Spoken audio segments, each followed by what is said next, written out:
సచిన్ టెండూల్కర్ ఆయన cricket God, India's highest civilian award, Bharat Ratna అందుకున్న ఏకైక స్పోర్ట్స్మన్. క్రికెట్లో ఆయన సృష్టించిన రికార్డులు మరెవ్వరూ బ్రేక్ చేయలేకపోయారు. అటువంటి గ్రేట్ లెజెండ్ సచిన్ టెండూల్కర్ కొడుకు మాత్రం తండ్రిలా గొప్ప క్రికెటర్ కాలేకపోయాడు.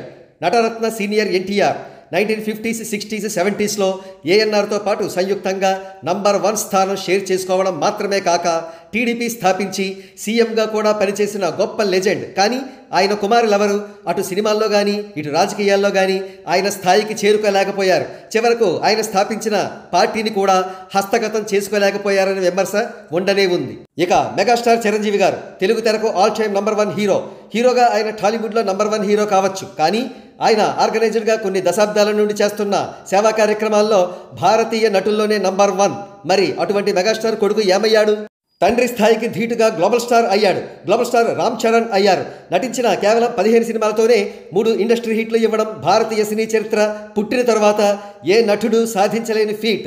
యావరేజ్ కంటెంట్తో కూడా అనేక సినిమాలను బ్లాక్ బస్టర్స్గా మార్చిన చరిత్ర రామ్ చరణ్ గారిది. చివరకు ఆర్ఆర్ఆర్ చిత్రంతో ఇండియాకు ఆస్కార్ అవార్డు సాధనలో అత్యంత కీలకమైన రోల్ ప్లే చేసిన హీరో రామ్ చరణ్ గారు. ఈనాడు గ్లోబల్ స్టార్గా నార్త్ ఇండియాకు వెళితే రామ్ చరణ్ తండ్రి చిరంజీవి గారు అంటున్నారంటే సాక్షాత్తు చిరంజీవి గారే గర్వపడేలా రామ్ చరణ్ గారు ఏ స్థాయికి చేరుకున్నారో మనం ఈజీగానే అసెస్ చేయవచ్చు. ఇక అన్నింటికంటే ముఖ్య విషయాలుగా 2 అంశాలను తప్పకుండా ప్రస్తావించుకోవాలి. ఒకటి, తండ్రి చిరంజీవి గారిలాగే రామ్ చరణ్ గారిది ఏమాత్రం గర్వం లేని down to the earth attitude. Arrogance అనేది ఆయన డిక్షనరీలో లేని పదం. ఇక రెండవది, చిరంజీవి గారిలాగే సేవా కార్యక్రమాలను విస్తృత స్థాయిలో చేపట్టడం.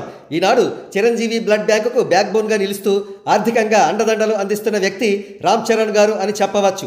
ఈ విధంగా ఇండియాలో ఒక నంబర్ 1 స్థానంలో ఉన్న వ్యక్తి కుమారుడు కూడా తన తండ్రి స్థాయికి చేరుకోవడం అనేది రామ్ చరణ్ గారితోనే జరిగింది అని చెప్పవచ్చు.